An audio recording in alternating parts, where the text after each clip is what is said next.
Today is a monumental day. We're going to talk about making a covenant.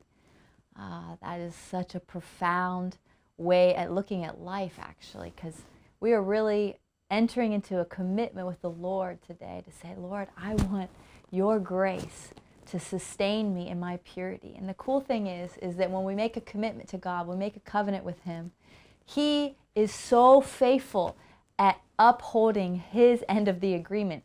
He can't even break agreements. It's not even possible. And so you can trust that when you make a commitment to the Lord, He Himself will give you the grace and give you the strength to uphold the commitment that you and Him are coming into agreement together.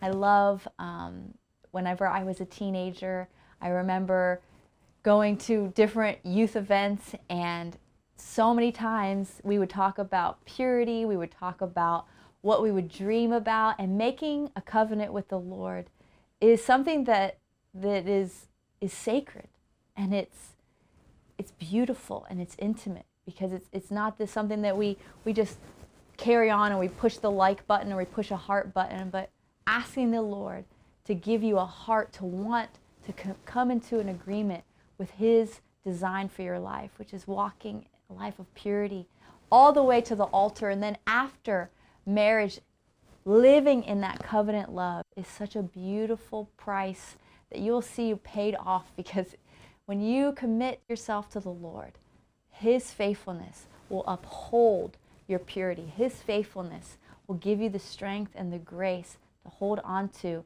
what your vision is for marriage. And so I remember as a teenager making those commitments, and my friends and I, we would talk about it. We would say, you know, what kind of guy do you want to marry? What do you think he'll be like? And I know you girls have all had those talks with your friends, and we would just dream about what our process of purity was going to bring us into. We never sat around and dreamed about our broken hearts. We never sat around and dreamed about, oh, I can't wait until I can cheat on my boyfriend. No, we had hearts just like you to actually honor the Lord with our purity, with our bodies, with our thoughts, with our words. And so finding those kind of friends is really important to help you in that commitment, to help come alongside of you. I feel like friends play a huge role in encouraging you to keep your commitment to purity and keep your commitment to honoring the Lord with your whole heart,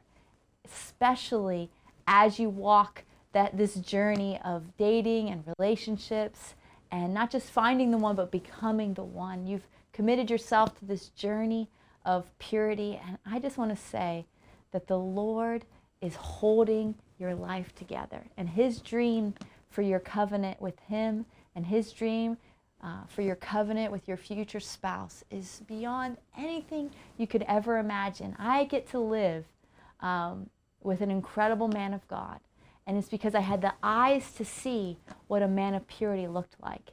I had eyes to see, to recognize that he was a man of purity, and that our hearts were joined together because we both wanted the same thing. We wanted to honor God with our lives. We wanted to start a family that would create health and heal brokenness on this earth. And so when you make this commitment, you're making it to God, and you're making it with your friends around you. You're making it hopefully with your parents and your leaders involved, because it really does take community to help us reach where we want to go and to establish family in our lives. And so I want to just tell you as a testimony, as a teenager, making those commitments, making those covenants with the Lord, that I would keep myself pure until I met the man of my dreams. And honestly, the trust that was built between my husband and I, because we committed to the Lord, we are still living off of that fruit 23 years later, seeing the Lord honestly hold together our covenant that we made, but we first made it with Him. And so do that today. Really ask the Lord to give you a heart to commit, and He'll give you the grace to keep that covenant.